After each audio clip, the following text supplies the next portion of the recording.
त्रेसष्ट kV street लाईटचे लोकार्पण. गौरक्षनाथगड ऊर्जा देणारे तीर्थक्षेत्र अक्षय कर्डिले. तीर्थक्षेत्र गौरक्षनाथगड येथे आमदार शिवाजी कर्डिले यांच्या प्रयत्नातून 63 केव्ही डीपी व गडावर स्ट्रीट लाईटचा लोकार्पण सोहळा भाजपचे युवा जिल्हाध्यक्ष अक्षय कर्डिले यांच्या हस्ते संपन्न झाले. यावेळी महंतयोगी रोहतासनाथ, माजी सभापती बाजीराव गवारे, उपसभापती रभाजी सुळ, माजी सरपंच जालिंदर कदम, सरपंच रुपालीताई कदम, देवस्थानचे अध्यक्ष जयराम कदम, सचिव गौरक्षनाथ कदम, कैलास पठारे, संतोष पठारे, तुकाराम कदम, अर्जुन कदम, विश्वनाथ गुंड, सदाशिव कदम, भागवत कदम, चंदू कदम, बापू बेरड, इंद्रभान कदम, अक्षय कदम, मुरलीधर देठे, इंद्रभान वीरकर, एकनाथ वीरकर, लक्ष्मण वीरकर, भाऊ कदम, यशवंत पानमळकर, वैशाली मते, राम पानमळकर आदी मान्यवर उपस्थित होते. गौरक्षनाथ गडाच्या सर्वांगीण विकासासाठी आमदार शिवाजी कर्डिले यांनी 5 कोटी रुपयांचा विशेष निधी मिळवून विकास आराखडा तयार केला. या आराखड्यानुसार रस्ते विकास, पाणीपुरवठा योजना, बागकाम, देवस्थानचे सुशोभीकरण तसेच ध्यान मंदिर आणि गोशाळेचा विस्तार या सर्व सुविधा उभारण्यात आल्या. त्याच विकासाच्या मालिकेत गौरक्षनाथ गडावर आधुनिक LED स्ट्रीट लाईट बसवण्यात आल्या आणि विजेचा स्थिर पुरवठा व्हावा यासाठी 63 केव्ही क्षमतेचा डीपी बसवण्यात आला. या प्रकल्पासाठी एकूण सुमारे 50 लाख रुपयांचा खर्च झाला असून गौरक्षनाथ गड भाविकांसाठी आदर्श, प्रेरणा, ऊर्जा देणारे तीर्थक्षेत्र असल्याचे प्रतिपादन भाजपचे युवा जिल्हाध्यक्ष अक्षय कर्डिले यांनी केले.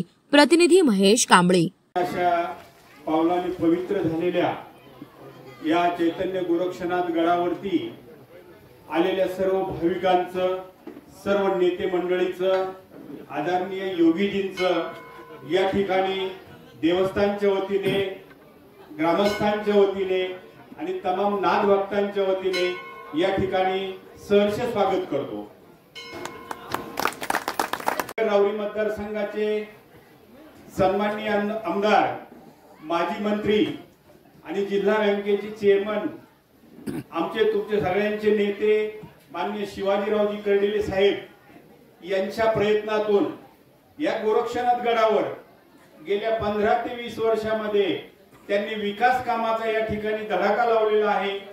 आणि आज या ठिकाणी या गडावरती सर्व नाथ भक्तांची जी लाईटीची मागणी होती, गेल्या 15 वर्षापासून याचा पाठपुरावा या ठिकाणी करीत होतो आम्ही. परंतु मी अभिमानाने सांगेन, मागच्या पंचवार्षिकला माननीय शिवाजीरावजी कर्डिले साहेब हे आमदार नसताना, सत्ता नसताना त्यांनी या ठिकाणी लाईटीसाठी 50 लाख आणि ध्यानगृहासाठी 50 लाख असा 1 कोटीचा निधी या ठिकाणी मंजूर करून या ठिकाणी खऱ्या अर्थाने विकासाचं काम या ठिकाणी केलेलं आहे. गोरक्षनाथ गडावरती आपल्या राऊरी नगर पाथर्डी मतदारसंघाचे आमदार सन्माननीय कर्डिले साहेब यांच्या प्रयत्नातून अनेक वर्षापासून गोरक्षनाथावरती जर माळा टाकायच्या म्हणलं तर लाईट नसायची आणि साहेबांच्या प्रयत्नातून 50 लाख रुपयाचा निधी डोंगराळ फाट्यापासून जे स्ट्रीट लाईट केले तर पूर्ण गोरक्षनाथ गडावरती यायला स्ट्रीट लाईट आणि आपल्या समोरच ध्यानगृहाचं काम आपल्याला आता परत कार्यक्रम घ्यायचा आहे. 50 लाखाचं ध्यानगृहाचं काम प्रगतीपथावर आहे. आणि कालच आम्ही कर्डिले साहेबांकडे गेल्यानंतर महाराज पण होते, साहेबांनी PWDचे जे आपले सुतार साहेब आहेत त्यांना पण फोन केला आणि खाली जे भक्त निवास आहे त्याचं सुद्धा काम फास्ट करण्याचं साहेबांनी सांगितलंय. गोरक्षनाथ गडावरती लागणाऱ्या प्रत्येक गोष्टीची मागणी केल्यानंतर साहेबांनी या ठिकाणी दिले. म्हणून साहेबांच्या उपस्थिती मार्गदर्शनामध्ये साहेबांचे चिरंजीव आणि भारतीय जनता पार्टीचे युवा अध्यक्ष सन्माननीय अक्षयदादा कर्डिले साहेब आजारी असल्यापासून मतदारसंघाचं पूर्ण काम दादांना या ठिकाणी सकाळी उठल्यापासून संध्याकाळी झोपेपर्यंत करावं लागतं. दादांचं सर्वांनी टाळ्याच्या गजरात स्वागत करा. टाकली मियामध्ये मोठा कार्यक्रम झाला होता, त्या ठिकाणी सर्व महाराज मंडळी आली होती.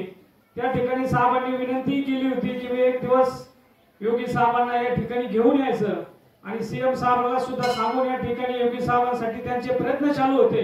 पण सुदैव आपलं चांगलं आहे, आज या ठिकाणी महाराज आपल्याकडे आलेले आहेत आणि योगी साहेब या ठिकाणी लवकरात लवकर या ठिकाणी येणार आहेत। हे हमारे को भी लाने वाले, सच्चाई है ये। करगिले साहब ने वहाँ गोरखपुर तलीग मतलब अपनी पोच लगा करके भाई हमारे को यहाँ पर योगी जी भी आना चाहिए, संत समाज भी आना चाहिए और यहाँ के लिए हमारे को कोई बाबा जी भी चाहिए। तो हमारे को भी लाने वाले यही फैमिली है। तो मैं इस फैमिली को दिल से धन्यवाद करता हूँ कि बाबा गोरक्षनाथ जी आने वाले समय में अक्षय दादा हमारे पूरे महाराष्ट्र में एक उगता हुआ सूरज है। और देवस्थानकडे आपलं पाहिलं आणि गेल्या 30 वर्षापूर्वी जर आपण पाठीमागे गेलो तर 30 वर्ष आणि आजचा दिवस म्हणजे आपल्या देवस्थानमध्ये जमीन आसमानचा फरक झाला आहे। या देवस्थानमध्ये आदरणीय आमदार शिवाजीराव कर्डिले साहेब यांचे प्रयत्न, सर्व मांजरसुंबा आणि पंचकृषीतील गावकऱ्यांचं सहकार्य, देवस्थानचं नियोजन, ह्या सगळ्या गोष्टीमुळे आज आपण पाहतो की गोरक्षनाथ गड हा फक्त आपल्या जिल्ह्यापुरताच नाही तर महाराष्ट्राच्या नकाशापर्यंत पोहोचलेला आहे। आज इथं येणारा भाविक भक्त काही फक्त नगरमधूनच नाही तर महाराष्ट्रातून मोठ्या संख्येने आपण पाहतो की श्रावण महिन्यामध्ये तर 100% सगळे येतातच, पण इतर वेळी देखील वर्षभर आपल्या इथे तेवढ्याच प्रमाणात गर्दी चालू असते। त्याच्या पाठीमागे आपल्याला सर्वांनाच माहिती की 30 वर्षापासून संघर्षामध्ये आपण या देवस्थानचं काम इथपर्यंत आणलेलं आहे। देवस्थानचं वैभव हे खरं म्हणजे आपल्यावरती गुरु गोरक्षनाथ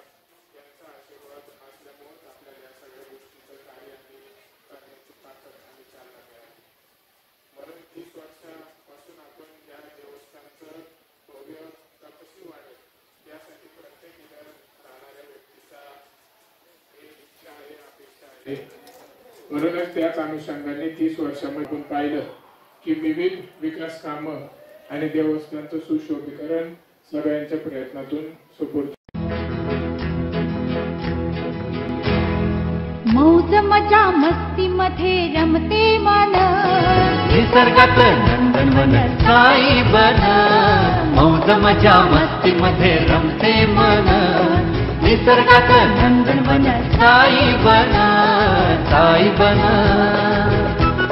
सुटीचा आनंद लुटू झाडी हिरवीगार, प्राणी पक्षी कारंजे धबधब्यांची धार, ला ला ला ला ला ला ला ला ला ला ला ला ला ला। विरंगुळा विसाव्याचे बेतू क्षण, मौज मजा मस्ती मध्ये रमते मन, निसर्गात नंदनवन साई बन, साई बन। टेन्शन पासून राहू दूर, आनंद घेऊ पुरेपूर। हुरडा पार्टी वनभूषण या वैशिष्ट्यांसह अल्पावधीत लोकप्रिय झालेलं पर्यटन स्थळ साईबन।